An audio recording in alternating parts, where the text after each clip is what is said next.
Investor interest in small cap stocks has staged a comeback, but there's a big problem here.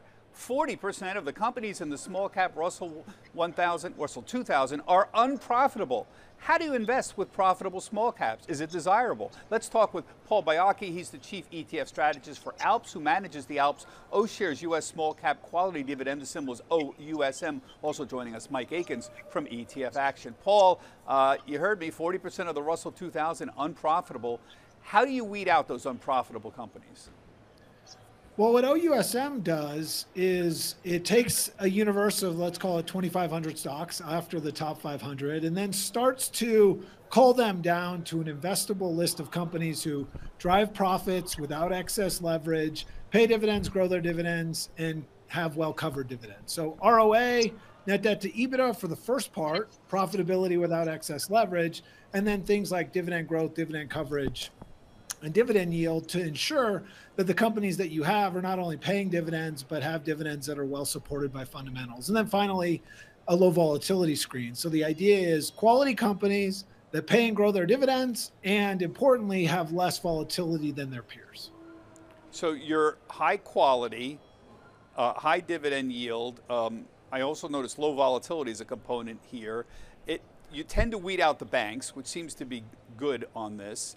Mike, does this make any sense? Does weeding out unprofitable companies from the Russell, like OUSM is doing here, does that work? I mean, that's a factor, obviously. Does it lead to outperformance over the Russell? Is there evidence that weeding out unprofitable companies actually creates outperformance?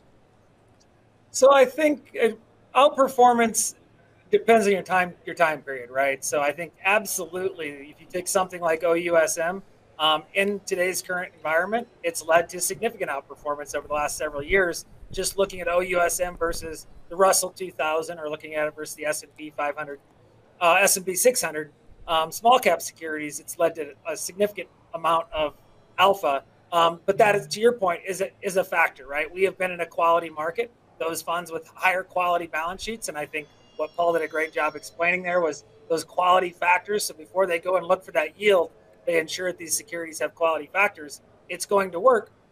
The thing you have to be careful with factors is they go in and out of favor. So if you're using factors, it's best to either blend them to a small extent or you need to be a little bit more tactical in your approach. But I think if you're just looking for a yield with less volatility, something like the ALPS O-Shares U.S. Small Cap OUSM makes a lot of sense.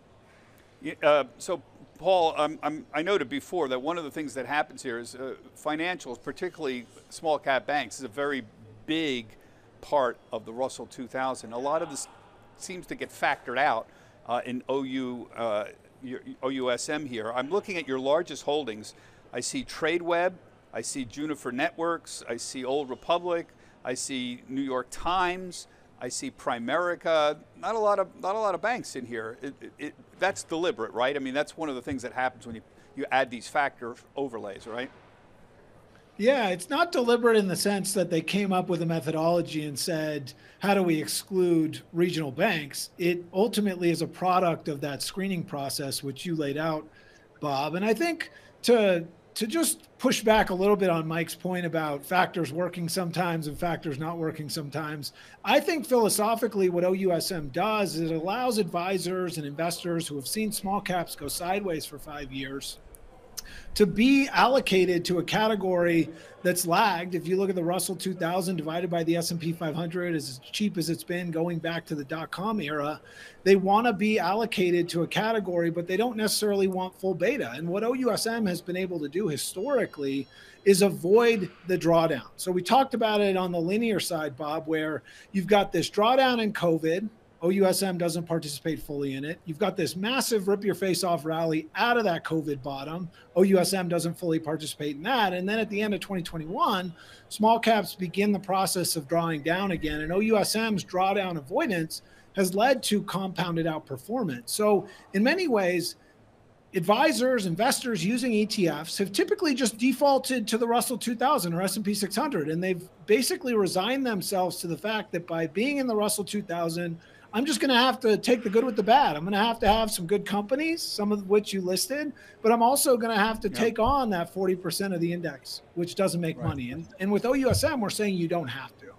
Right. Mike, I agree. Sometimes these factors don't work, but overall, I've been 34 years at CNBC, and I'm an original Jack Bogle disciple. I'm an original index guy from the 1990s, so I'm a true believer. But over the last 15 years, particularly since the financial crisis, I have come to really notice myself that adding a quality overlay, particularly profitability, which is a subsector of quality, does seem to make a difference here, particularly in small and mid-cap stocks.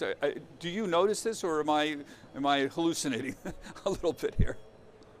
No, we've noticed it not just small and mid caps. We've noticed it in large cap space as well. I mean, if you're going to compare and contrast factors, you know, quality tends to link well to growth, right? So if we rate every single ETF in the marketplace, we call it derived analytics, and we score the 5 factors out there: size, momentum, value,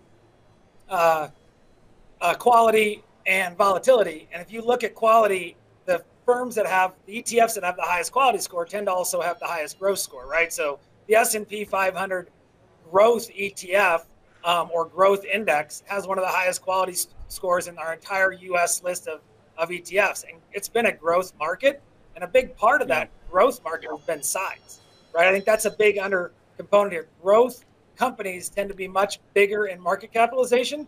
And really, if you want to boil the last 10 years down to one factor, it's been mega cap companies outperforming everything else.